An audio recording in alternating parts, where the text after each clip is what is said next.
Let's go! The LSU quarterback battle has intensified as the media was granted the most access it's ever had since the 90s for a practice over the weekend. And I'm going to need your help in the comments section. Has anything changed for you regarding the LSU quarterback room through these first couple of practices? As in the background, you see Jayden Daniels completing some very simple passes, and you see Mike Denbrock working, of course, with the quarterbacks.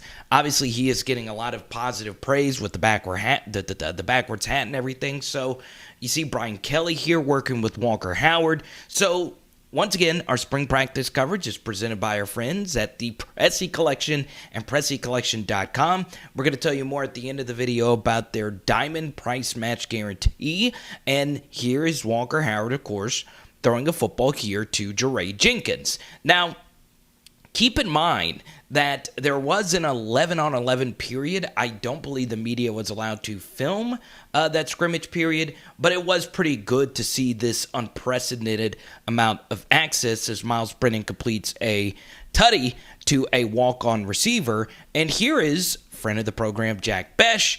Here is MYLES BRENNAN back to throw to Jack Besh, and Jack, of course, got dinged up in this practice. I do have this footage playing at 0.75 speed. It is a little wobbly because, once again, practice footage is tough to shoot. This is from Tiger Details, and it's strange because normally you don't watch football from a sideline angle, but here we are. Now, you see in the background here, Kayshawn, along with Kyron Lacey, Cortez Hankton. Here's Brian Thomas Jr.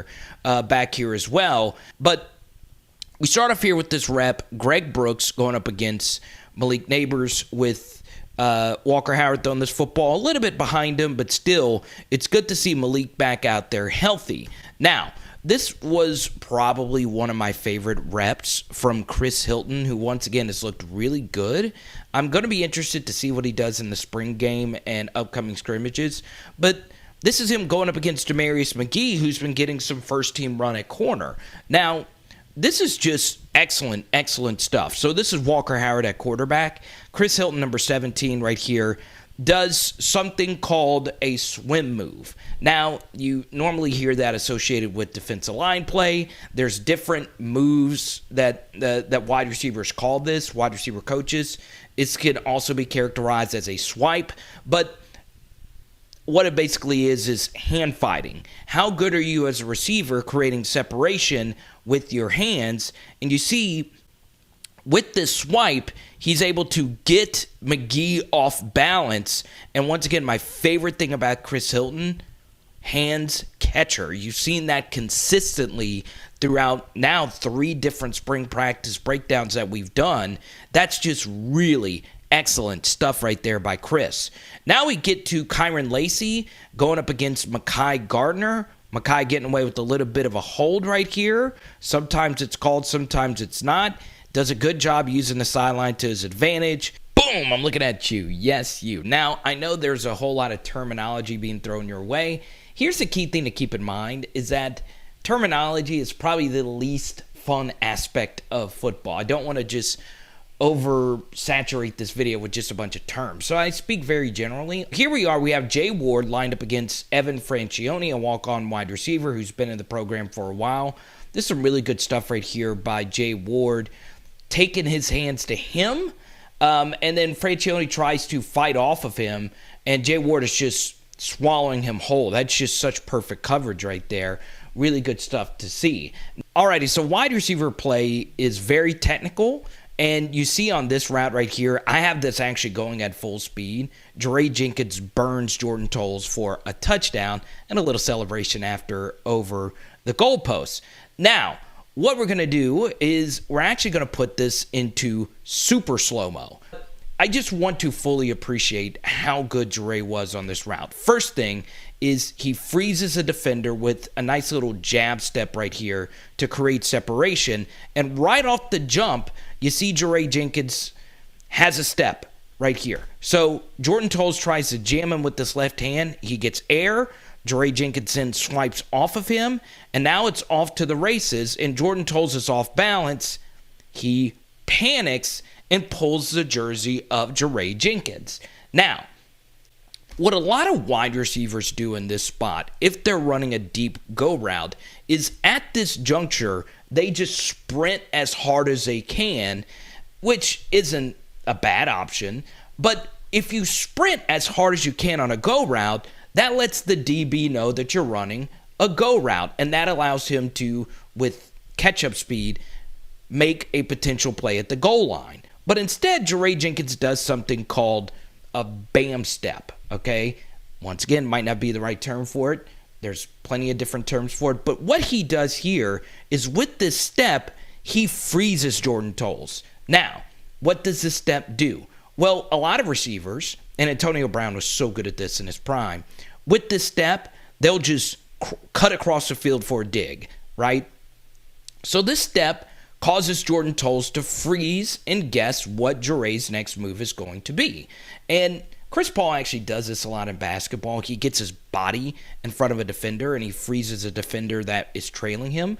It's kind of the same thing here, all right? So what that freeze did right there, that extra hard step, it forced Jayden Daniels to stop.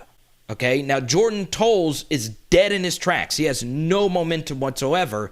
And now you see Jaray, he just sprints out of that, right? Now, why was that important? You saw a minute ago, Jaray only had about a yard of separation. Because he froze Jayden Daniels there, look at all this extra separation. You can actually see it here from the sideline. About 2.5, now 3 yards of separation. And Jayden Daniels just kind of gives up on this route because he is badly beaten. Robert Steeples, Brian Kelly watching this. Now, why was that important? Well, it's because Miles underthrew him and Jaray had to wait for this touchdown catch.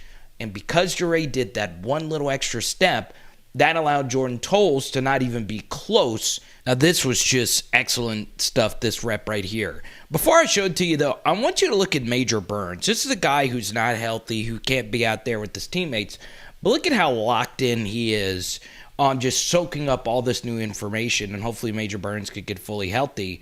But really, this is just really good play right here by Joe. Foucha.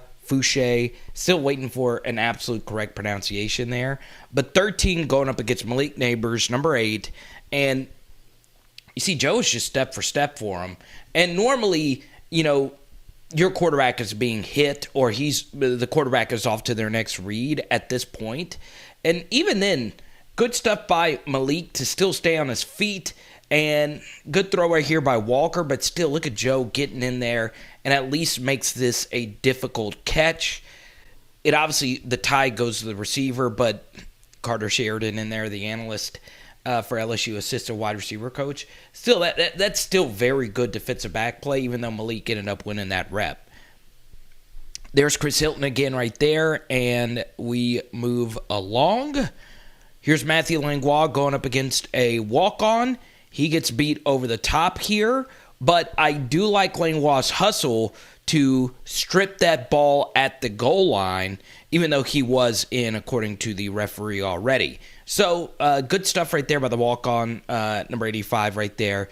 And, man, Kole, it's a really bad drop. Once again, he's beaten Joe.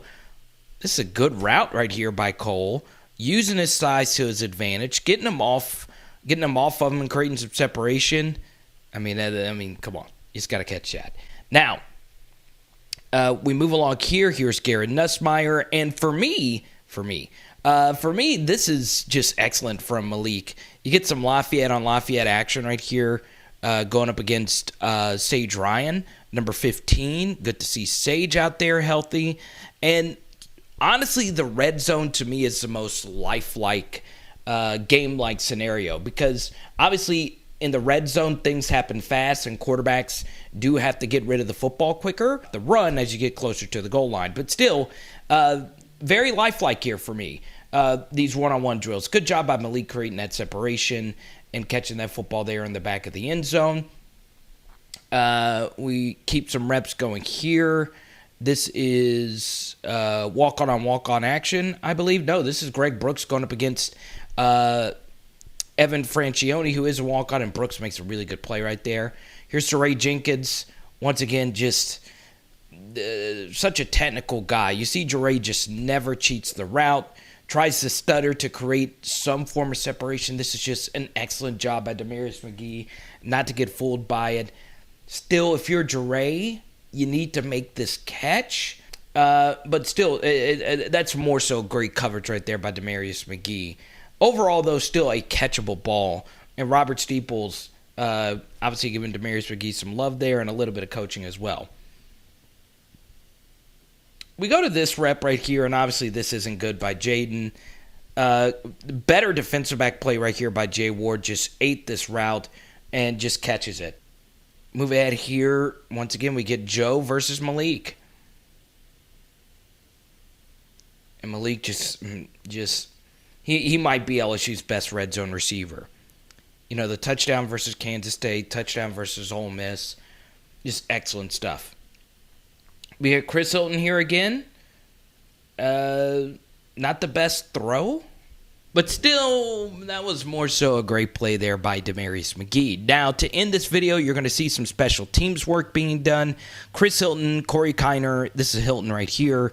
Armani Goodwin, number 22, and Malik Nabers, number 8, catching some punts here. And probably in just a second, you're going to see Brian Polian and Matt House working on some blocking special teams drills for kickoffs and punt returns. Now, for me personally, the big takeaway today has very little to actually do with the quarterbacks. I don't think you can really make any type of statement about the quarterbacks unless you see them in 11-on-11 scenarios.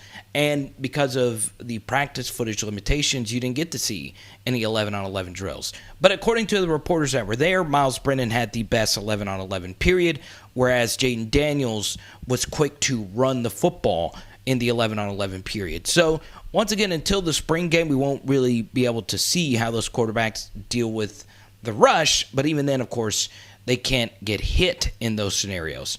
The second thing I would say, though, is the wide receiver and defensive back battles were by far the most impressive thing that I saw. And before I share my final thoughts on that, I want to thank, again, the Presley Collection. Go to PresleyCollection.com and see the absolute most flawless diamonds at the absolute best available price.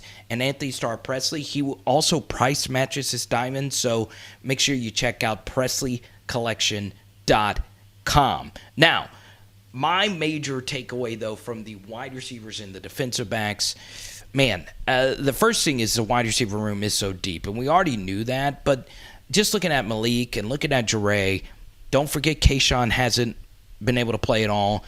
Don't forget Jack Besh got dinged up early in this practice, so we didn't get to see him in that one-on-one situation. And then, of course, you also have Chris Hilton, Brian Thomas Jr., and Kyron Lacey. It's just insanely deep. And at some point, you have to tighten that wide receiver rotation. And let's just say LSU doesn't land a tight end in the portal.